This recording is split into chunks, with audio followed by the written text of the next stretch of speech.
Mesdames et messieurs, bienvenue, vous suivez Critique Info. Non à une république bananière, le maximum. Libre débat, Laya Sinsou cartonne et la prospérité, Lambert Mende et Roger Kibelissa effacés. Mesdames et messieurs, c'est de ça qu'on va parler tout à l'heure. Aujourd'hui, je suis indigné, un peu, je sais pas, la journée d'aujourd'hui, c'est une journée d'indignation pour moi. Les nouvelles n'ont pas été bonnes. C'est le président qui prend des photos avec Kagame, qui n'intéresse pas vraiment les Congolais. Ça choque un peu.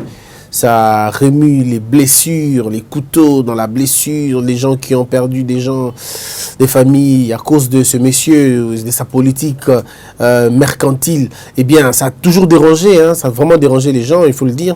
Ça a dérangé les gens et l'autre nouvelle, c'est la nouvelle de la levée des sanctions de monsieur Mende et un membre de l'ANER. J'aimerais faire comprendre aux Congolais une chose. En fait, nous recourons à l'étranger parce que nous n'arrivons pas à nous faire respecter ici, au Congo. Un État ne compte pas sur les autres États pour sanctionner ses citoyens. Un État doit être en mesure de sanctionner ses propres citoyens. Et cela passe par un appareil judiciaire fort, efficace, sobre, intègre, où le juge et les magistrats font leur travail comme il se doit. Où la justice est indépendante, elle est liée par le droit et par la loi. Mais malheureusement, depuis 59 ans, le Congo n'a jamais réussi à faire un système de justice ou un appareil judiciaire fort. Jusqu'aujourd'hui, le plan de Montesquieu sur la répartition de pouvoir, les fonctions traditionnelles de l'État, le pouvoir judiciaire a toujours été séquestré par le pouvoir politique, ça veut dire l'exécutif. L'exécutif a toujours contrôlé l'appareil judiciaire, au point que les juges et les magistrats sont à la solde du Léviathan, sont à la solde du monarque. Et comme on a construit des monarchies républicaines, on a construit des dictatures démocrates et des démocraties dictatoriales, bon, on appelle ça comme on veut, mais nous avons quand même essayé de construire des systèmes qui n'existent nulle part que chez nous-mêmes. Donc, ce que moi je peux appeler aussi la junglanisation. On est dans une sorte de jungle que nous aimons vivre dans la jungle. Nous vivons des humeurs et de la volonté des loups, de la volonté des lions, de la volonté des félins. Le peuple est considéré comme de la proie. Et les trésors publics, l'argent de l'État est considéré comme du gibier. Et le problème ici, c'est que nous sommes en train de continuer à pleurer parce que ceux qui vont nous faire du mal ne seront pas punis. Parce qu'ils se sont construits un système qui les protège, qui les aide à continuer à maintenir leur pression sur nous. C'est au fait ça la vraie situation de la République démocratique du Congo, 59 ans après. Mobutu arrive, il installe une politique forte, une politique répressive, mais il est en train de piller les ressources, il s'enrichit, et il enrichit son clan, il enrichit ses groupes d'amis. Le peuple congolais continue à souffrir. Il en avait peut-être 4 milliards de personnes, ou peut-être 5 milliards, je ne sais pas moi, le nombre exact de la population à l'époque de Mobutu. Bon, les gens parlent de 60 millions, 60 millions je vais dire, 60 millions, 50 millions et tout. On parlait de ça à l'époque de Mobutu. Mais ils ne pouvaient pas donner à tout le monde à manger. Les gens avaient faim, les gens n'avaient pas d'école, il n'y avait pas d'école gratuite, on va le dire.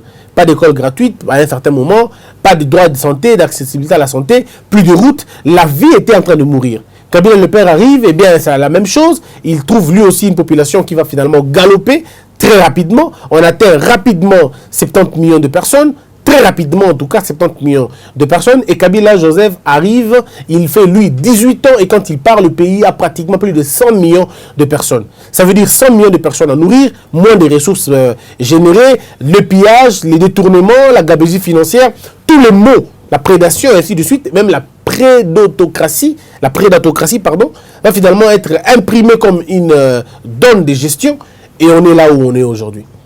Alors, tous ceux qui ont fait ça, tous ceux qui étaient à la base de la prédation, on les appelait des terminators, on les appelait des gladiateurs, on les appelait des terroristes. Donc, c'est des gens qui étaient censés protéger les gens, faire du bien à la population, sécuriser les gens, mais c'est eux qu'on appelait Terminator, esprit des morts, tout ça. Vous avez entendu tous ces mots-là. Et à l'époque de Mobutu, et à l'époque de Kabila le père. On a continué avec ça. Hein. Esprit Mabé, oh boy, Mounzaboy, Akirakiboy, Afalakiboy. Donc des noms des terroristes en fait, pour terroriser la population. Et c'est des gens qui ont finalement vu leur grade monter, leur promotion être accordée, et le pays était toujours en train de souffrir. L'époque de Kabila, parce que c'est de là qu'il s'agit, c'est de ça qu'il s'agit, pardon. L'époque de Kabila, il y a des hommes qui ont brillé. Ces hommes n'ont pas brillé dans l'intelligence, non, mais ils ont brillé dans leur capacité de nuire aux Congolais, de nuire aux intérêts des Congolais. Il y en a qui étaient dans les crimes, parce qu'il y a des types de crimes. Il y a eu des crimes économiques, il y a eu des crimes de sang, il y a eu des crimes de guerre. Donc, au moins 3 types de crimes et des crimes électoraux. Ce sont les 4 crimes qui ont été organisés au Congo pendant 18 ans de règne de Kabila. On va dire pendant 13 ans, ou si vous voulez 14 ans de règne de Kabila. En 2006, mesdames et messieurs, en 2006, parlons de crimes électoraux, en 2006, le premier crime électoral se commet. Il y a un hold-up électoral, bourrage d'urnes, tromperie générale, et ainsi de suite. Donc des crimes électoraux. Les gens sont morts à cause d'aller aux élections, à cause des fausses élections qu'on avait finalement accordé la victoire à M. Kabila. En 2011, il y a encore un autre crime électoral qui a été fait. Encore un hold-up électoral. Mal organisé, et ainsi de suite. En 2018, il y a encore eu un crime électoral. Il y a encore eu un hold-up électoral. L'hold-up électoral, c'est à quel niveau? Moi, j'ai toujours donné mon point de vue sur la question. Les élections se sont très mal passées, alors très mal passées, au point que celui qui croit avoir gagné les élections vous donne 3 résultats. 62, 54, 55. 3 résultats. Celui qui compte, celui qui est proclamé président de la République, ne sait pas exactement combien a-t-il gagné comme élection. Combien de suffrages il a obtenu finalement. Donc, c'est la CENI a dit. Et nous avons ici finalement une fille maudite, c'est la CENI, qui ne sait pas nous dire exactement la vérité. On dit au président, vous avez été élu, mais on ne nous donne pas exactement comment ça s'est passé. On ne nous donne pas le corrigé de points. Et celui qui dit qu'il a échoué, il amène des corrigés de points qui ne se retrouvent pas dans le corrigé des questionnaires de l'examen. Donc, une cacophonie totale, mais orchestrée par la volonté d'un homme qui voulait finalement tout tripatouiller. Mais pourquoi nous ne sommes pas allés aux élections à autant qu'il fallait? Mais c'est parce qu'il y a eu des hommes qui nous faisaient croire que les élections ne valaient rien, ne valaient à rien. Il y a des hommes qui ont menti au Congo en disant qu'il n'y avait pas de morts alors qu'il y en avait. C'est pourquoi il faut établir maintenant les responsabilités et dire non. Il y a des gens qui ont excellé dans les violations de droits. Dans les violations des droits de l'homme, dans les violations de libertés fondamentales et de droits fondamentaux, de libertés individuelles et de droits fondamentaux. Alors, ces gens-là sont nombreux dans le cas, il y a Bloc, il y a Kabili. Il y a d'autres aussi qui étaient impliqués directement dans la meurtre Yabato. Le ministre de l'Intérieur, par exemple, M. Emmanuel Shadari, il a été cité dans Makambu Cameroun Sapou. Il a été en même temps cité dans la fausse commune Yamaloukou. Il a été cité dans la persécution de la population au Badaï Kota la marche. En ce temps, il était ministre de l'Intérieur. Il n'y a pas seulement eu lui comme ministre de l'Intérieur. Il y a eu d'autres ministres de l'Intérieur qui ont vu les gens tomber, recevoir des balles. Vous voyez un peu? Alors donc, au regard de toutes ces choses, ces gens-là étaient intouchables à la justice congolaise. La communauté internationale s'était proposée de sanctionner ces gens-là. La sanction de la communauté internationale, il y a des sanctions contre la prison. Il y a des sanctions, il y a des gel, il y a des bango, privation, quoi de plus normal? Quoi de plus normal aux avenues, aux quartier? Il y a un garçon qui a travaillé au point qu'il a mais ceux qui ont une crise, donc c'est vous n'êtes là que pour commettre le bango dans la prison. Quand on a pardon dans l'hôpital. Quand vous dites à ces jeunes garçons, arrêtez de taper vos frères, il y a une émission, qui n'a pas été. Alors ce lieu de rester, on peut aller qui n'a économie en hôpital. Pourquoi tu appelles les autres quand ton petit est tombé malade du fait que yo t'ont conduit dans la situation? Donc vous voyez qu'il y a les problèmes dans le niveau. Et donc, en allant comme ça, au réseau comme ça, les cœurs, bon petit, ne viens pas chez moi. Ou est-ce pas dans où est-ce qu'on a violé le droit international? Et puis j'entends M. Mende dire non, on ne m'avait jamais entendu. Mais c'est ridicule. C'est ridicule. Comment vous voulez être entendu? Par qui? Qui va vous entendre? Qui va vous entendre? Parce que ce n'est pas une sanction judiciaire. Qui va vous entendre? C'est une sanction. Il y a un pays où un pays refuse qu'on n'ait pas de bango. En quoi est-ce qu'il va te dire? Pourquoi il va vouloir t'entendre? Donc vous voyez que les gens, c'est vertu dans une sorte d'arrogance qui ne dit pas son nom. Et aujourd'hui, au moment où on a fait des pas, on a commis la même Union européenne qui parle de l'impunité, la même Union européenne qui parle de l'impunité, qui parle de la consécration et l'impunité, elle veut maintenant institutionnaliser. Voilà pourquoi les titres de l'émission, vous avez vu, on a écrit internalisation. Donc, tout comme internationaliser, finalement, l'impunité, n'a pas crime. Monsieur Mende a menti plusieurs fois à la population. Plus d'une fois, il a menti. Et il le sait, il a menti. Il a menti. Si vous voulez le savoir, posez la question aux Congolais. Qui est Monsieur Mende? On va vous dire qui il est. On n'a même pas besoin d'aller gauche et à droite. Tout le monde Congo, qui m'aime beaucoup. Qui m'aime beaucoup, on va vous dire. Ça, ce n'est même pas moi. Ce n'est même pas moi. Demandez seulement aux Congolais, aux citoyens lambda. C'est aussi le thermomètre d'une société. Demandez seulement aux Congolais aujourd'hui qui a menti. On va vous dire.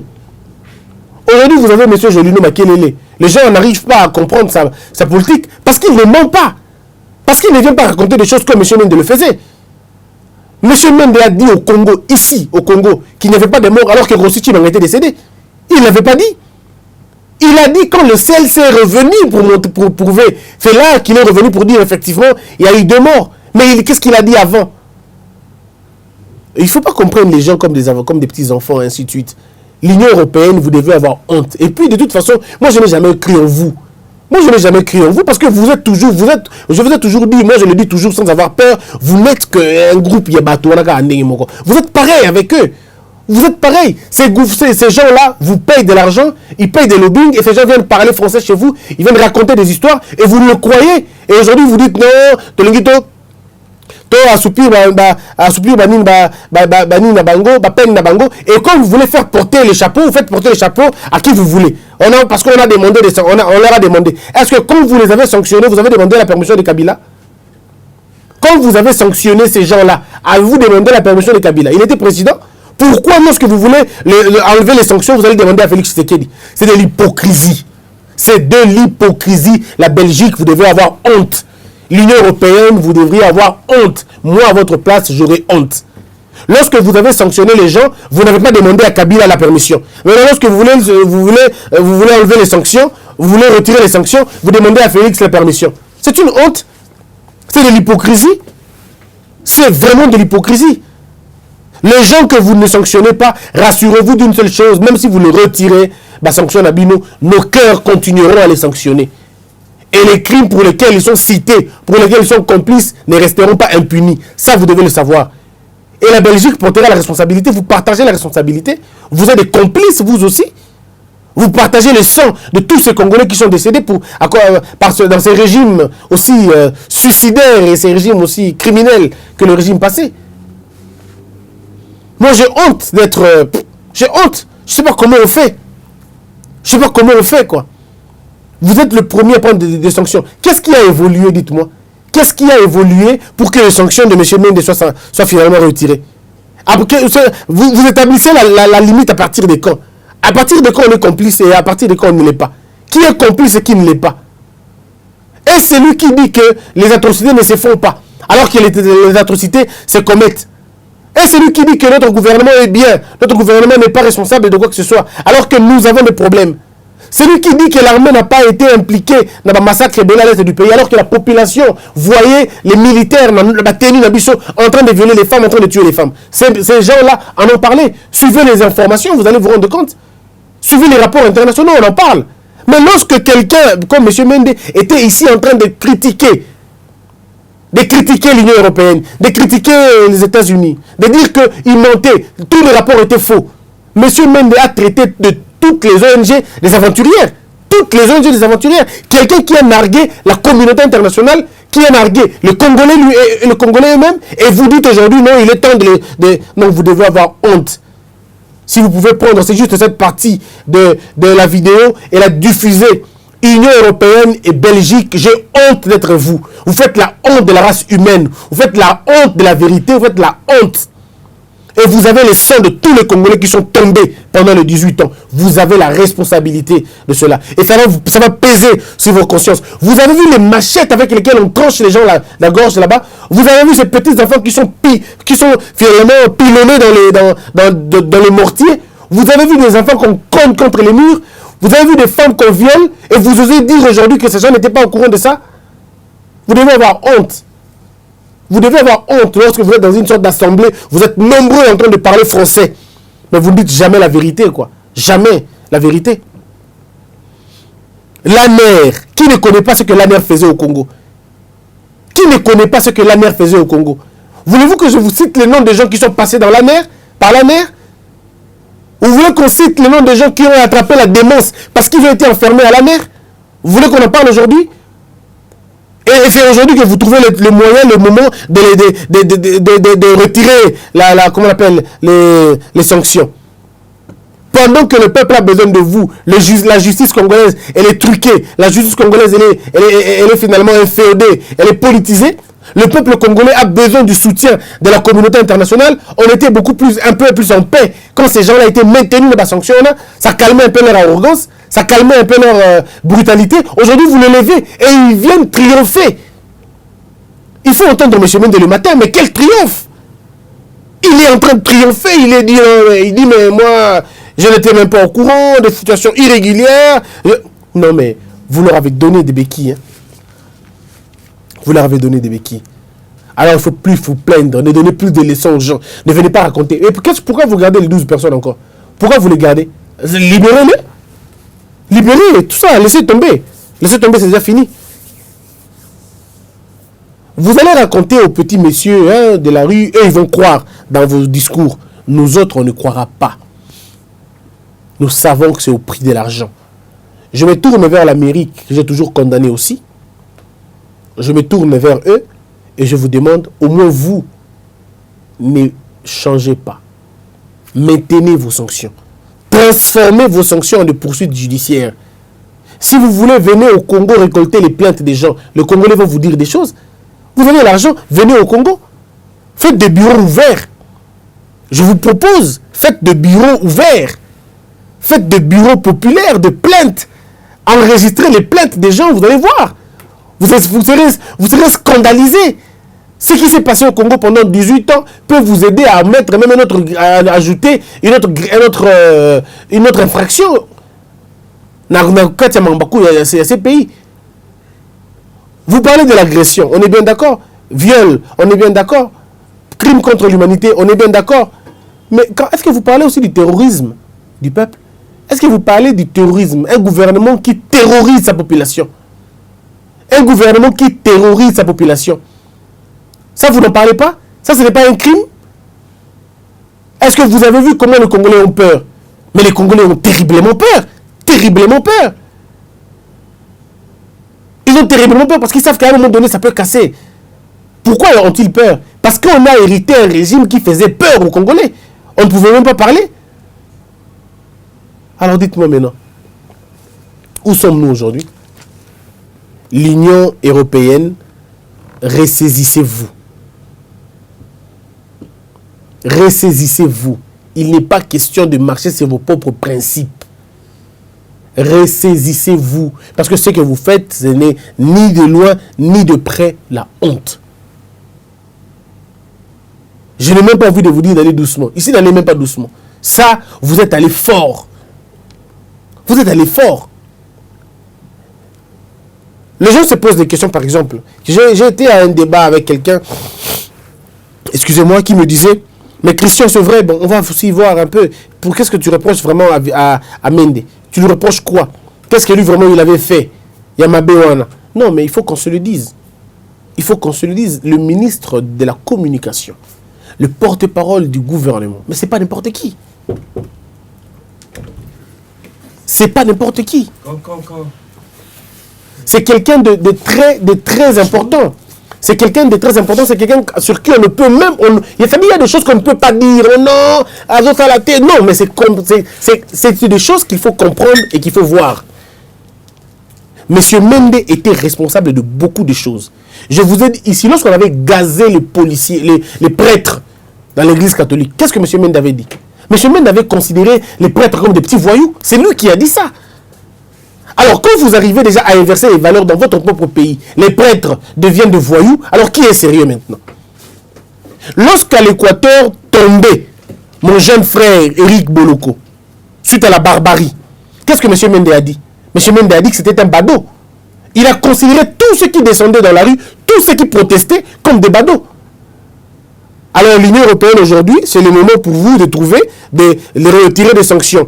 Et puis vous allez encore venir nous faire des leçons de non, il faut éviter l'impunité. Mais c'est quoi l'impunité à votre avis? C'est quoi l'impunité à votre avis? Moi, comme je le dis et je continue à le dire, j'ai honte à votre place. J'ai vraiment honte à votre place, la Belgique, les États-Unis, j'ai honte à votre place. Vous aurez pu garder les sanctions et même le transformer en des poursuites judiciaires s'il faut. Parce que je crois qu'il est important de le dire. Bon, on va voir peut-être avec M. Chadari, parce que là, vous avez dit, M. Mende, c'était dans les cadres de droit public, de droit politique et tout, il y a évolution. Très bien. On attend de voir avec M. Chadari, si vous allez aussi, lui aussi, l'exempter de cela. M. Mende avait dit ici, il n'est pas concerné. Il a dit, à l'époque, il disait, je n'irai nulle part, je n'irai pas chercher qu'on lève des sanctions. Mais qu'est-ce qu'il est allé faire aux États-Unis alors? Donc, vous dites que ça a qui est au capacité, il y a des sanctions. Pourquoi? Qu'est-ce que j'ai à voir avec le Rwanda? Je n'irai pas. Mais si j'ai les intérêts là-bas, c'est important de le faire et surtout c'est important de présenter le fait Nenge Oyo Ezali. On va terminer notre petite analyse aujourd'hui sur la question, encore une autre question importante, c'est le désordre que vous voyez dans le gouvernement. Ce petit désordre que vous voyez, moi je l'ai toujours dit, c'est la faute de M. Ilunga Nkamba. Ilunga, le ministre Ilunga Nkamba, on a comme l'impression qu'il ne maîtrise plus grand chose. Je rappelle ici que M. Ilunga Nkamba est le patron institutionnel du FCC. L'autre fois, les gens ont cru que j'étais en train de faire de la blague. Non, je ne blague pas, je dis vraiment la vérité. Le patron institutionnel du FCC, c'est M. Ilunga Nkamba. M. Kabila fait l'autorité morale ou le président, je ne sais pas moi, du FCC. Donc l'équivalent de M.